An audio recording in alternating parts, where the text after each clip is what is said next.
Take them and make pies, then go out into the village. Pies? Pies are luxuries. They don't need luxuries. Electric chair.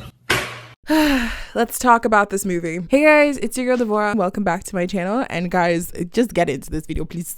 Because we have a lot to talk about. Okay, so I saw Snow White yesterday, and y'all, the whole time while I was watching the movie, I couldn't stop thinking about how much I missed Queen Ravenna from Snow White and the Huntsman, and how much I wanted her back. The biggest thing that I was really disappointed about in this movie was the villain's portrayal. And I was really looking forward to, at least, you know what, maybe Gal will make a good villain. No. There's so much to talk about, and I really feel like Gal Gadot's performance should have been like that of Ravenna from Snow White and the Huntsman. And I know what you're gonna say, Deborah, that is not a Disney film. I don't care. I don't care, because I need to reference something, because I'm so disappointed. But anyways, let's talk about why this performance, especially from Gal Gadot, was really, really bad. No shade. Of course, this is not a personal attack on her, but this is just really a movie that is not for her. And I really think that it was the final nail in the coffin that really tanked this movie, besides the really bad press. So let's get into it. First of all, the CGI. The CGI all around was not great. And I remember sitting in the movie and just thinking about how horrible this mix of CGI and humans are. The glaring part about the CGI that really got to me was not only the dwarves, but also when the huntsman is going to hunt down Snow White and he's literally crashing out for no reason, by the way. One thing that you immediately notice is that when Snow White is inside the so-called forest, the forest and the animals don't look real. But the thing is, Rachel Zegler is a real person. So it looks very uncanny and very unnatural. And when the deer was leading her into the cottage, I sat there the whole entire time thinking, there's no way you're trying to make me believe that is a real deer. Because it's not.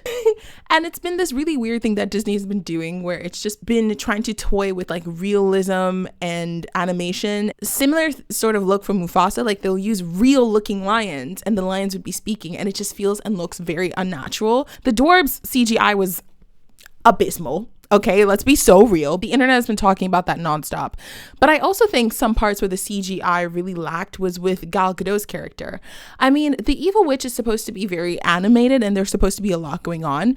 There are some moments where the CGI is kind of okay, like when the evil witch is defeated and she goes into the mirror. But those were moments where like her magical abilities, quote unquote, should have been played up more. Also, when she's going into the dark aura thing and there's like the clouds surrounding her, I'm like, okay, this isn't bad, but why are the other effects so bad? Do you know what I mean? Okay.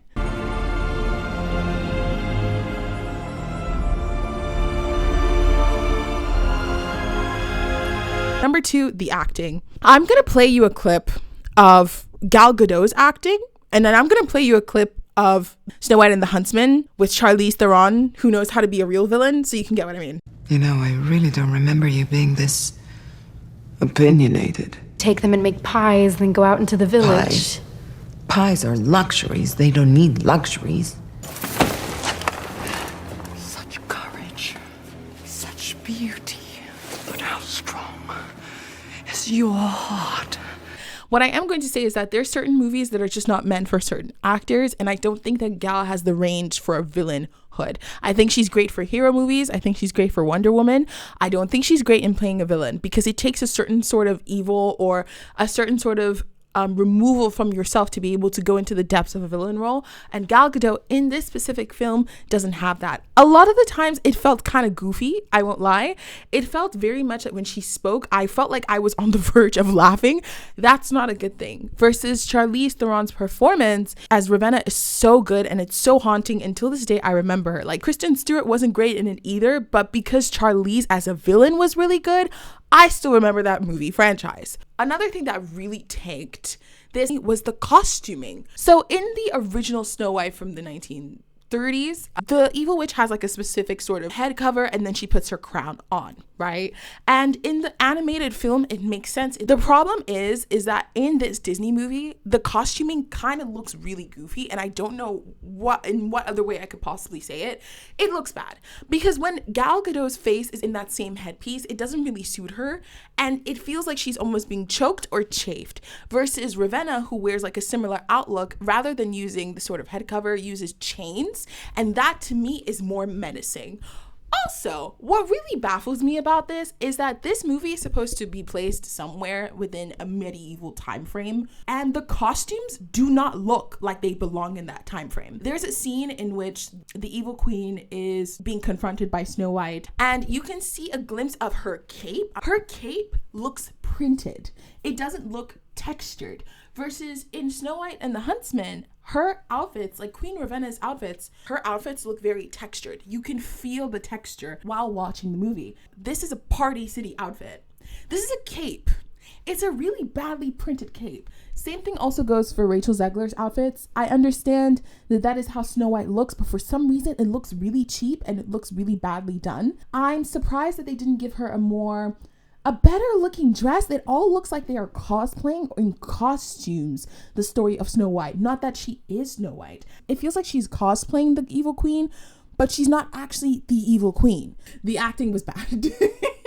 The acting and the singing together. I don't know who put up Gal Gadot to go sing.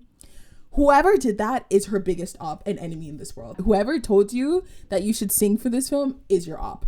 Because not every actor needs to be able to sing. You know, that's why people are actors. But then hire somebody who can.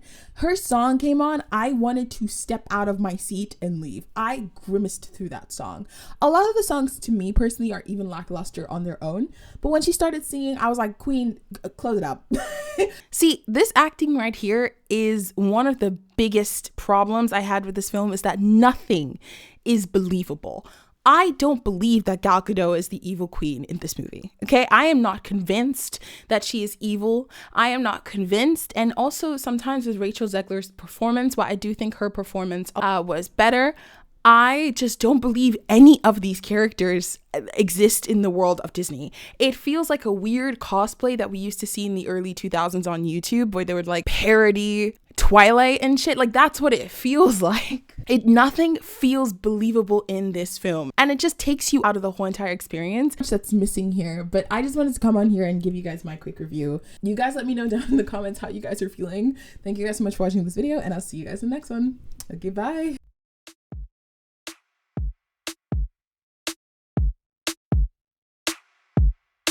Oh my, oh my.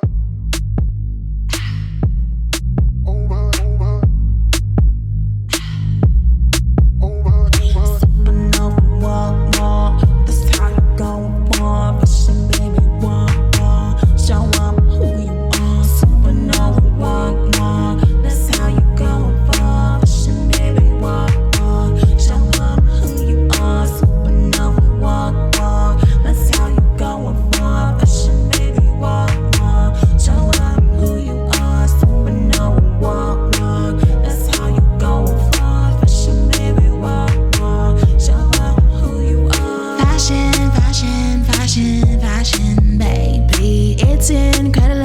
You're the best, you know it, babe.